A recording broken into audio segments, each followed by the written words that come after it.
Salve Ibu Suster dan teman-teman semuanya. Pada kesempatan kali ini, saya Kristina Putri Desiana Bisa dengan NIM 22101088 PKK 3 semester 5 akan mempresentasikan hasil proposal saya dengan judul Analisis Dampak Penggunaan AI terhadap Minat Belajar Mahasiswa Semester 3 Sekolah Tinggi Agama Katolik Negeri Pontianak. Baik, langsung saja. Yang pertama adalah latar belakang. Di mana latar belakang ini saya sebagai penulis menuliskan pengertian dari penggunaan AI merupakan perkembangan teknologi kecerdasan buatan diciptakan dan memiliki pengaruh yang pesat terhadap kehidupan, di mana penggunaan AI dapat memberikan pengaruh yang besar, baik pengaruh yang positif maupun yang negatif. Dan tergantung bagaimana kita menggunakannya. Jika kita menggunakan AI untuk mencari referensi, maka dapat meningkatkan minat belajar. Tetapi jika kita ketergantungan yang berlebihan pada AI, maka dapat mengurangi kemampuan kita untuk berpikir kritis. Nah, berdasarkan observasi awal, di era sekarang banyak mahasiswa lebih suka menggunakan AI seperti ChatGPT, Gemini, Question AI, Canva, SlideGo, dan lain-lainnya, membantu mahasiswa menemukan referensi atau jawaban untuk mengerjakan tugas kuliah dalam jangka waktu yang singkat. Hal ini menjadi fenomena yang terkenal di kalangan mahasiswa. Dalam latar belakang ini juga penulis menuliskan pengertian dari minat belajar, yaitu salah satu aspek psikologi yang mempengaruhi belajar setiap orang karena minat manusia dapat menimbulkan rasa simpati atau keinginan yang tinggi terhadap sesuatu hal yang bersifat tanpa paksaan. Baik, selanjutnya yaitu rumusan masalah. Nah, sesuai dengan judul tadi, maka rumusan dalam penelitian ini adalah apa dampak penggunaan AI terhadap minat belajar mahasiswa semester 3 Sekolah Tinggi Agama Katolik Negeri Pontianak. Dan tujuan penelitiannya adalah untuk mengetahui dampak penggunaan AI terhadap minat belajar mahasiswa semester 3 Sekolah Tinggi Agama Katolik Negeri Pontianak. Baik, selanjutnya yaitu landasan teori. Baik, landasan teori di dalam penulisan saya ini atau proposal ini terdapat dua variabel. Yang pertama yaitu AI dan yang kedua adalah minat belajar. Baik, pertama saya akan menjelaskan AI dan ada beberapa poin di dalamnya. A. Pengertian AI. AI adalah salah satu cabang ilmu teknik komputer yang bertujuan untuk membantu melakukan pekerjaan manusia atau segala aspek kehidupan manusia dalam bentuk mesin, sistem, dan aplikasi. Baik, yang poin B, jenis-jenis aplikasi atau platform AI yang digunakan. Nah, sebenarnya banyak, tetapi dalam proposal ini saya hanya menuliskan beberapa saja atau yang paling sering digunakan oleh mahasiswa. Yang pertama itu adalah ChatGPT, Gemini, Question AI, Cici AI, dan lain-lainnya. Nah, pada poin pertama ini di mana mahasiswa sering menggunakan platform atau aplikasi tersebut untuk mencari jawaban atau referensi dalam mengerjakan tugas kuliah. Yang kedua adalah Canva, SlideGo, dan lain-lain. Nah, pada poin kedua ini adalah aplikasi atau platform AI yang membantu mahasiswa dalam membuat PPT atau PowerPoint.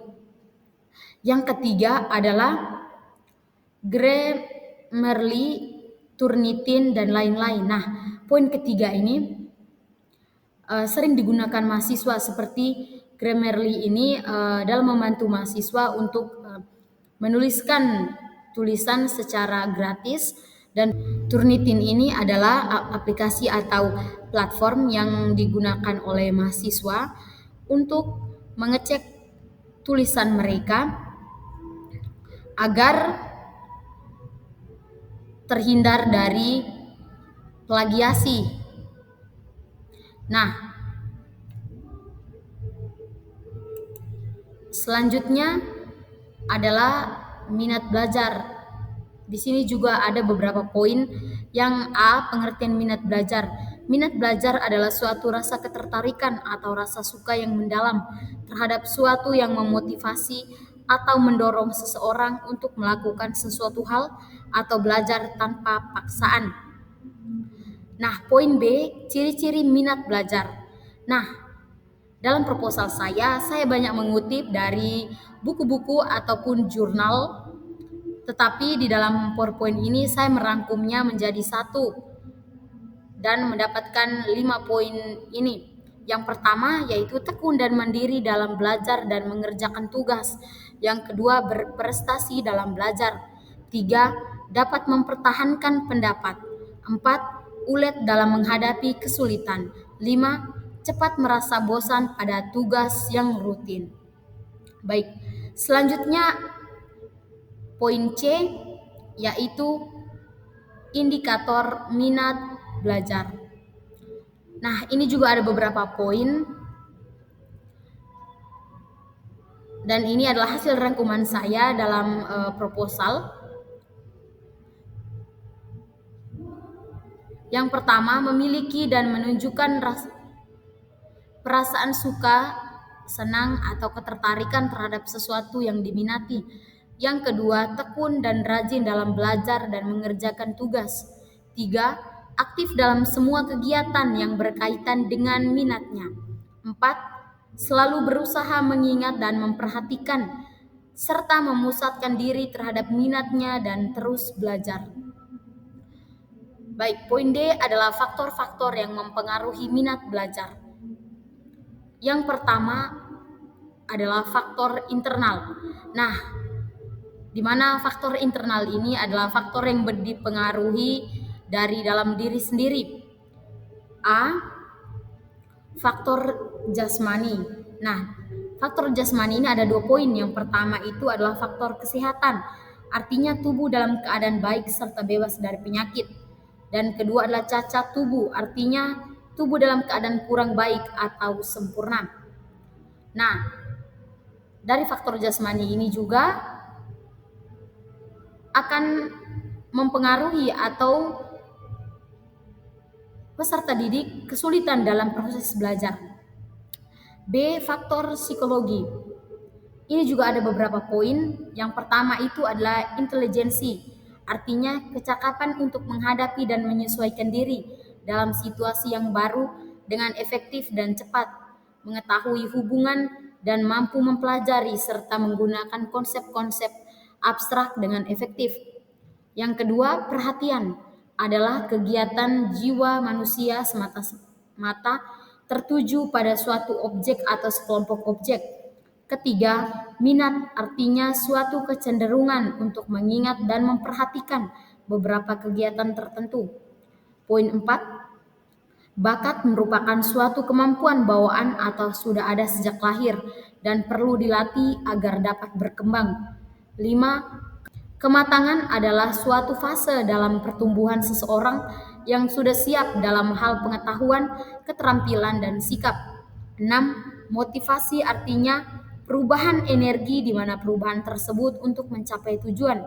Dan poin terakhir atau ketujuh adalah kesiapan yang merupakan suatu situasi yang harus dicapai dalam perkembangan seseorang baik dalam pertumbuhan fisik, sosial, mental, dan ekonomi.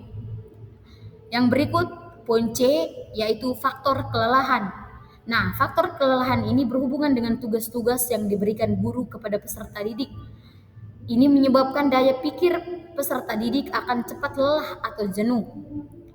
Baik, yang kedua adalah faktor eksternal atau faktor yang dipengaruhi dari luar. Yang pertama adalah faktor keluarga.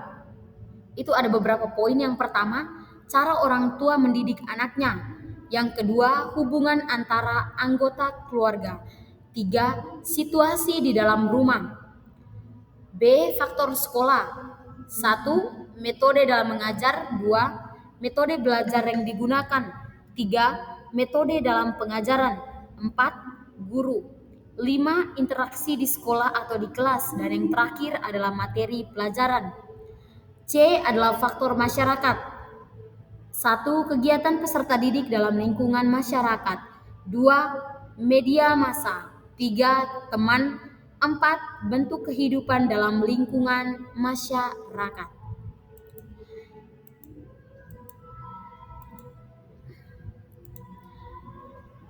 Baik, selanjutnya yaitu hipotesis. Nah, berdasarkan judul saya tadi, berarti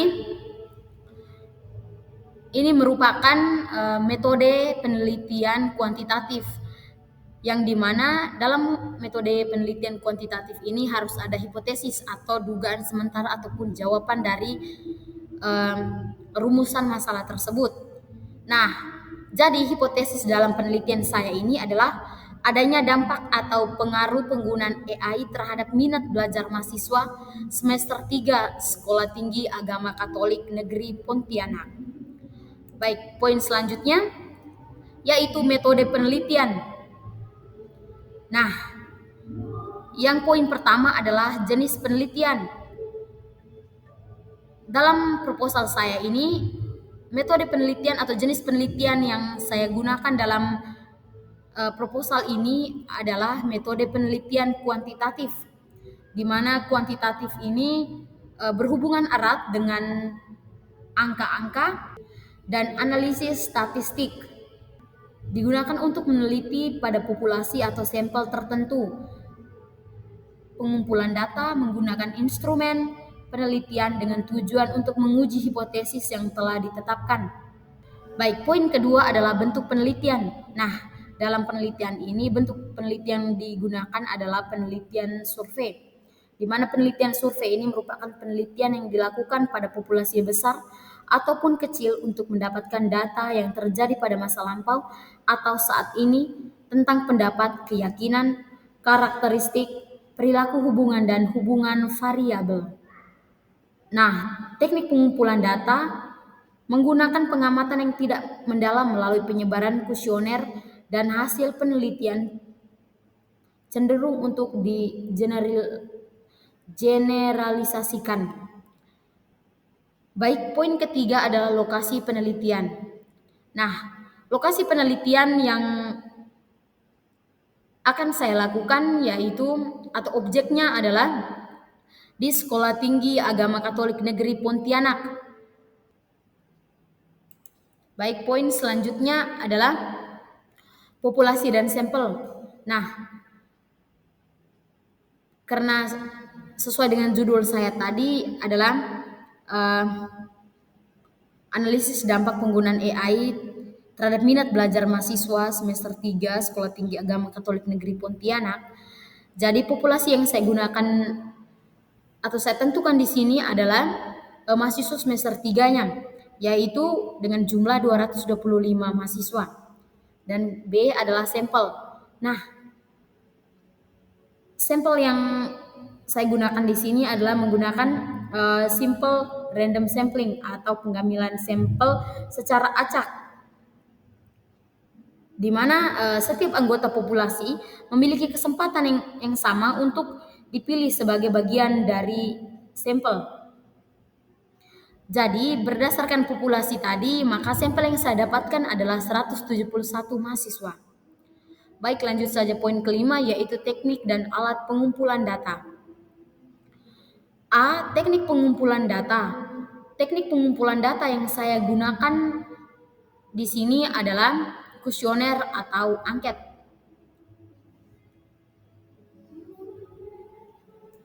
B. Alat pengumpulan data. Nah, alat pengumpulan data yang saya gunakan adalah pertanyaan kuesioner. Dan instrumen yang digunakan untuk mengukur atau menilai analisis dampak atau apa dampak dari penggunaan AI terhadap minat belajar mahasiswa semester 3 Sekolah Tinggi Agama Katolik Negeri Pontianak. Baik, poin ke-6 adalah teknik analisis data. Nah, yang saya gunakan itu adalah analisis statistik deskriptif, yaitu statistik yang digunakan untuk menganalisis data dengan cara mendeskripsikan atau menggambarkan data yang telah terkumpul sebagaimana adanya tanpa bermaksud membuat kesimpulan yang berlaku untuk umum atau generalisasi. Baik, analisis statistik deskriptif dalam penelitian ini digunakan untuk menggambarkan profil responden dan menghitung presentasi indeks ataupun untuk menggambarkan apakah ada dampak dari penggunaan AI tersebut terhadap minat belajar mahasiswa semester 3 Sekolah Tinggi Agama Katolik Negeri Pontianak. Baik, hanya itu saja yang dapat saya presentasikan dalam video ini terkait dengan proposal yang sudah saya tulis. Akhir kata saya ucapkan terima kasih.